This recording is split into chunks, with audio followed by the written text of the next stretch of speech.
In this guide, I will be showing you guys how to find your recently watched videos on Facebook. Facebook automatically stores a history of the videos you watch, and you can view, manage, or even delete the list whenever you want.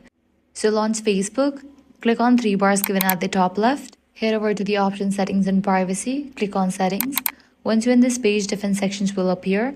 Scroll down and navigate to this section, Your Activity. Under that, you're gonna find the option Activity Log. Click on that. This section contains a record of your Facebook activity.